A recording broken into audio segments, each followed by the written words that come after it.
What's up YouTube? Jeff back again from DopeTechDaily.com. Today I'm bringing you guys a comparison between Android P and iOS 12. Now both of these guys are in beta version. iOS 12 just dropped today after Apple's WWDC 2018 Developer Conference. The Android P beta was of course released at Google's Developer Conference, Google I/O 2018 last month. So I want to talk about some of the similarities, some of the differences between the two. So let's talk about some of those things that they have in common. The very first thing that these two have in common is the Photos app. Now Google Photos for a while has been doing this very cool thing where you get Google Assistant on the tab down here, and it gives you stylized type photos, ways that make your photos look more creative, and also things like collages. It also offers you a flashback to like a year before so you can see what was going on 4 years ago, etc. Seeing all these different things. Of course you got albums, photos, and of course one of the coolest things is you've got search. So if I search for sneakers, it'll show me all the pictures I've taken of my sneakers over time, which is really cool if I want to recall those photos. So in iOS 12, what Apple did is they added a lot of these really cool features into the iOS Photos app. You now have at the very bottom a For You tab that shows you some memories for previous years, celebration, big day. You can see though they're all right now the same exact event. And also, it doesn't appear to be quite as robust as Google Photos because I have a lot of the same photos in here. So it still doesn't seem to be quite as robust. You also have a search feature now where you can do the same thing. You can search for something like sneakers and then see if there are any results. And again, you can see it doesn't find any results here. In fact, I think if I searched for shoes, it did a little better job. Earlier I was playing around with it. You can see I actually do have photos of sneakers in here, but it just didn't find it under sneakers. It found it under shoes instead. So Apple is trying to catch up with Google in the photos realm where they both have this sort of advanced search and also giving you some ideas of memories and things you might like to look at from previous years. But I think Google is still quite a bit ahead in this case. Another place where Android has been ahead for a while is notifications, and Apple is trying to catch up in iOS 12 with notifications. If you look at your notification screen now, you'll notice a little more organized. You can see here under the news heading that I have right there, you can see I've got 3 more notifications. I can tap to expand my notifications, which is really nice. Same thing for YouTube, which is great for me as a YouTuber. I have 63 notifications. YouTube Studio, I have 10 more notifications, etc. So all of these kind of work the same way. You tap to expand. Now personally, I kind of like the way the notifications work a little better on Android myself. I also like the fact that you can sort of swipe them away instead of having to swipe here to open or press the X there to clear your notifications. I still like Android's notification system better, but the fact that iOS decided to go with bundled notifications is certainly a huge improvement. The next thing that Apple is trying to do to catch up to Google is improve Siri functionality. Now, of course, we all know that Google Assistant has been very robust for a long time, and it can find pretty much anything you want. It also integrates with a lot of other third-party apps, and Google sort of just bakes that right in so that it works. If you ask for something that Google Assistant can find in another app, it'll just do it. So Apple is trying to do the same thing with Siri by giving it shortcut functionality. And the way this works inside of the iOS 12 beta is if you scroll down to where you see Siri and search, you'll notice there are a lot of options to add shortcuts inside Siri and search. This is their takeover of workflow sort of coming to fruition here. You can see I already added one shortcut and they offer me to add some other ones like View Photos, View for You, etc.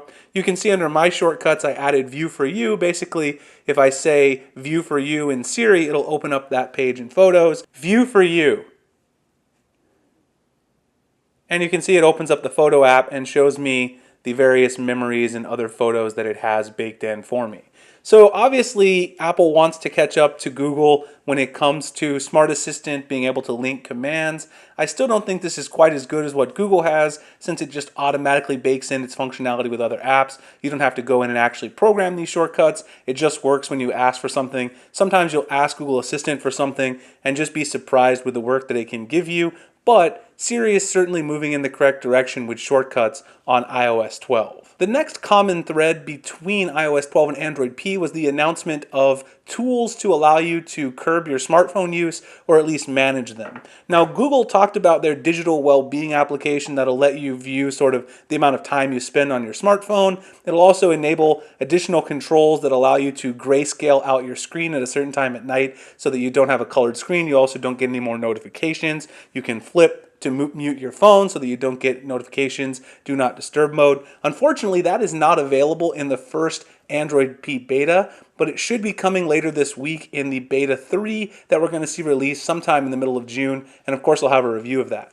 The good news is Apple is also enacting a digital well-being type initiative. Theirs is a little bit different. It's called Screen Time, and they actually did include it in their very first beta. You can see here under Screen Time in the settings, you can see the amount of time that you use your phone. You can see it populates over time as you use it. You can schedule downtime right here by checking the option, choosing the times that you want to have downtime. There you can see my usage is populating right there, social networking, Safari, productivity. You can choose app limits also inside here right below downtime. If you want to say limit your time in games, you can choose games and add a limit. You can say maybe 1 hour, and then you can go ahead and customize that to your liking.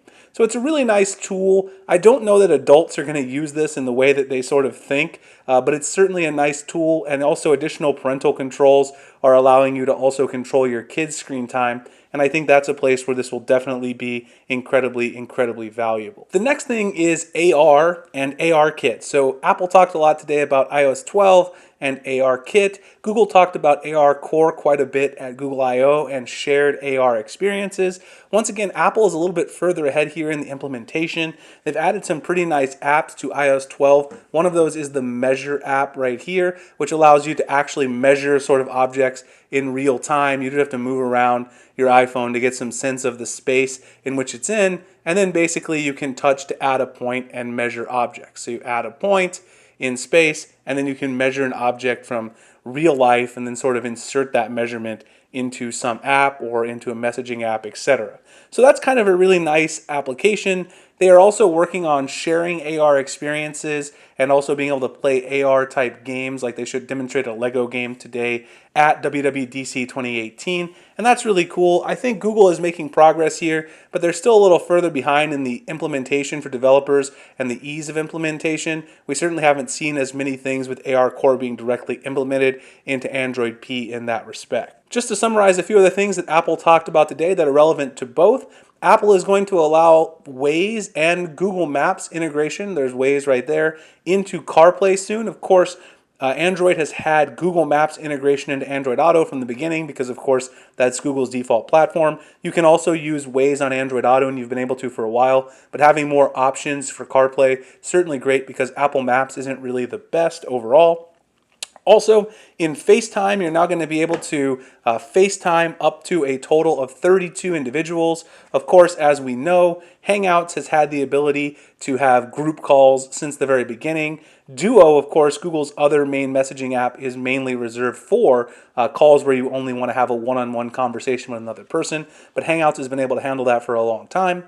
And of course, the final feature, which is sort of special to the iPhone X, but I do want to mention it because they spent a long time talking about it, that is the new Memoji feature. So inside of messages, you can now create an emoji that looks exactly like you. And you can see right there, I created one that looks exactly like me right there. You can record your expressions, etc. One of the cool new features that they touted in this particular version with the Memoji is it now has tongue detection, which for me is not really something I care that much about. It's a little strange. Obviously, on the Android side, Google isn't really doing anything like this. Samsung is doing the AR emoji on the Galaxy S9 and the S9 Plus, so there is some of this going on in Android, just not at the main operating system level. Alright guys, so that's a comparison between Android P and iOS 12 beta. Hope you guys enjoyed it. If you did, please like, comment, subscribe, hit the notification icon so you can get future videos like this. Find me at dopetechdaily.com, Google+, Instagram, and Twitter at the links in the description. Also find me writing at gadgethacks.com where I write about Android. I appreciate you guys checking it out, and I'll see you in the next one. Thanks a lot for watching.